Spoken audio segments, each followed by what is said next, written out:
Okay, sir. As you all might know, Alice na si Vic in a week. Which means somebody will have to replace him. Ayun, so Vic, speech. It has been an amazing journey with all of you. I know it is really tough for me to say, and it was a tough decision. Thank you. Salamat po talaga. Hindi po sisiyan na ako pinili niyo. Kailan po ba ako pwede magsimula? But I'm sure that soon someone will do a better job than I did. I just want to thank you all for... Sa ibang department po alam ko eh. Ani, sir? Hindi, na-follow up ko na po. Na-follow up ko na yun, sir eh. Yes, sir. Last week pa po. Sige po. Hindi sir, nakaprepare na yun. Oo. Bali... sir, okay lang po. I'll just put you on hold for a few seconds. Alright, sir. Please stay on the line while I put you on hold. Hello? Yeah, who's this? Ito po ba si Niles Canta? Yung kapatid ni Luisa? Yeah, ito nga po yung kapatid niya. Ano pong kailangan nila?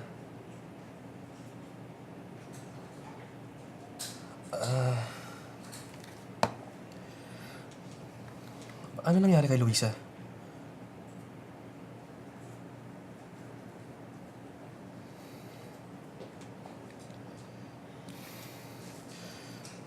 Sige, bukas din pupunta ako dyan.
Kailan ka ba uuwi?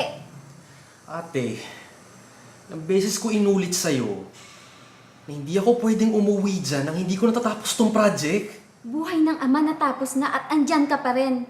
Wala ka nang inatupag kundi ang trabaho mo. Nakakalimutan mo. Itong trabaho ko ang tumulong sa papapagaling kay tatay. Tapos ngayon magre-reklamo ka? Ubod ka talaga ng talino, ate, no?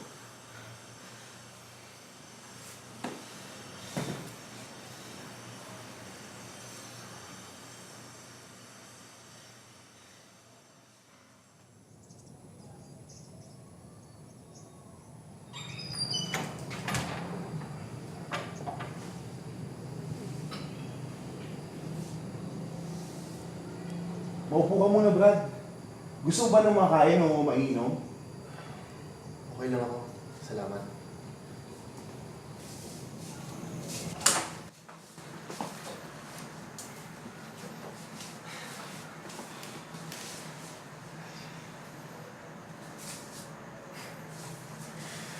Nice. Ito nga pala yung anak namin ni Luisa, si MJ.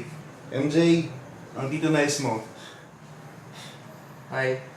Ang galing mo pala sumayaw. Nice, pagpasensya mo na si MJ.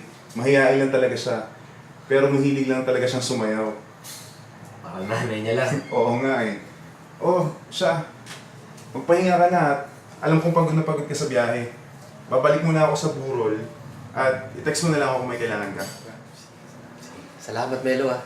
Walang anuman.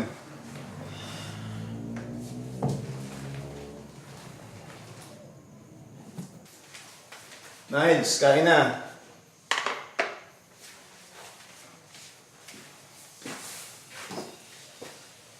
Hindi naman na yan.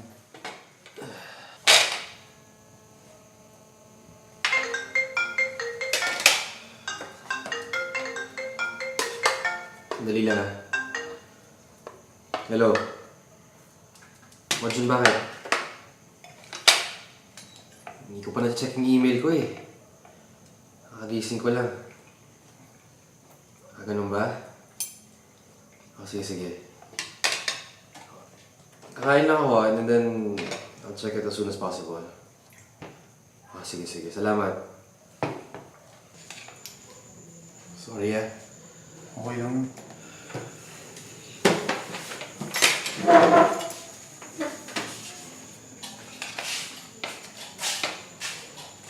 Swerte naman ni MJ. Sa ganyang edad, may cellphone na kagad. Kay Luisa yung cellphone. Binigay ko na lang kay MJ kasi kinukuha niya ito palagi at feeling ko gusto niya yung cellphone.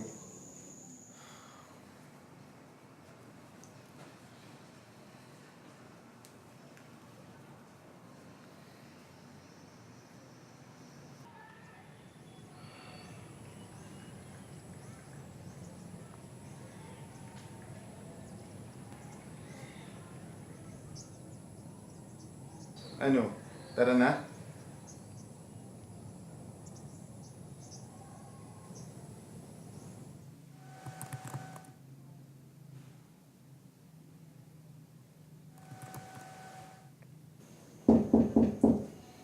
Sandali lang.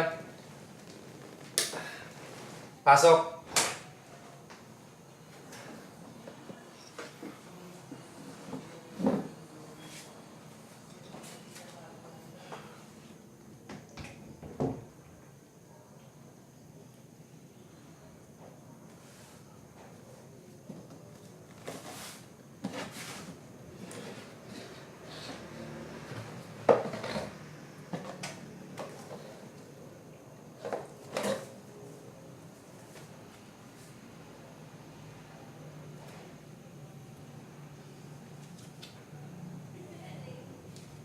Hindi ko akalain na magkaaway kami ng ganito katindi ng kapatid ko. Sa totoo lang, unang beses lang namin mag-away ng ganito. Hindi ako susuko para sa kanya. Nag-away man kami ngayon, kapatid ko pa rin siya at mahal ko siya. Hindi magbabago yun.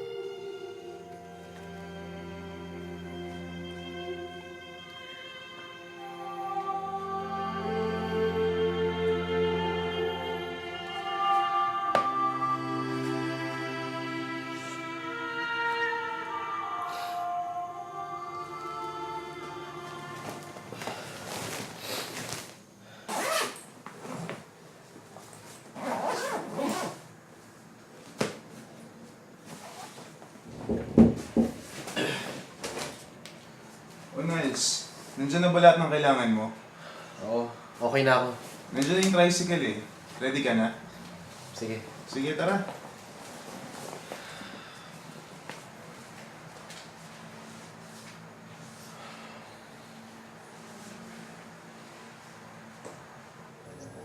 Maraming salamat talaga, Melo ah. Hindi ko alam kung ano mangyayari sa akin kung wala ka dito. Ano ka ba? Wala lang yun, no? Bayaw kita, kaya okay lang sa akin na dumalaw-dalaw ka sa amin paminsan-minsan. Bahay mo din naman to eh.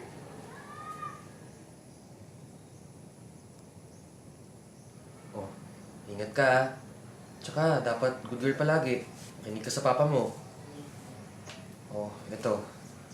Mahilig ka mag-cellphone. Iwan ko sa'yo number ko. Pwede mo ko dyan i-text kahit anong oras. Try ko mag-reply palagi. Tsaka, huwag magbababad sa telepono ha. Aral muna. Opo, Tito Niles. Oh, hug mo na Tito Niles mo.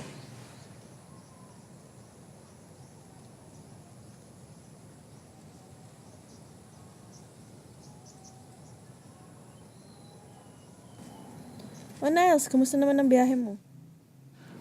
Okay naman po. Medyo busy. Pero naging okay naman po lahat. Kayo ma'am, kumusta dito sa office? Hindi po ba kayo sobrang stress? Hindi naman. Wala naman nagbago dito nung wala ka. But you should know that Mitch got the promotion. Oh? Your absence in the office was a big factor, and Mitch stepped up big time. I hope you're okay with this. course. Eh, deserve naman ni Mitch yung posisyon na yun.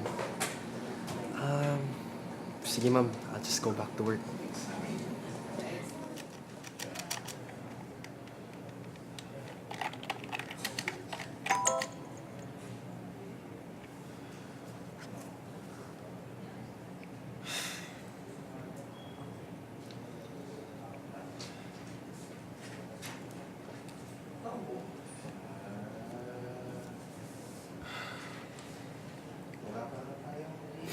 Hello, MJ.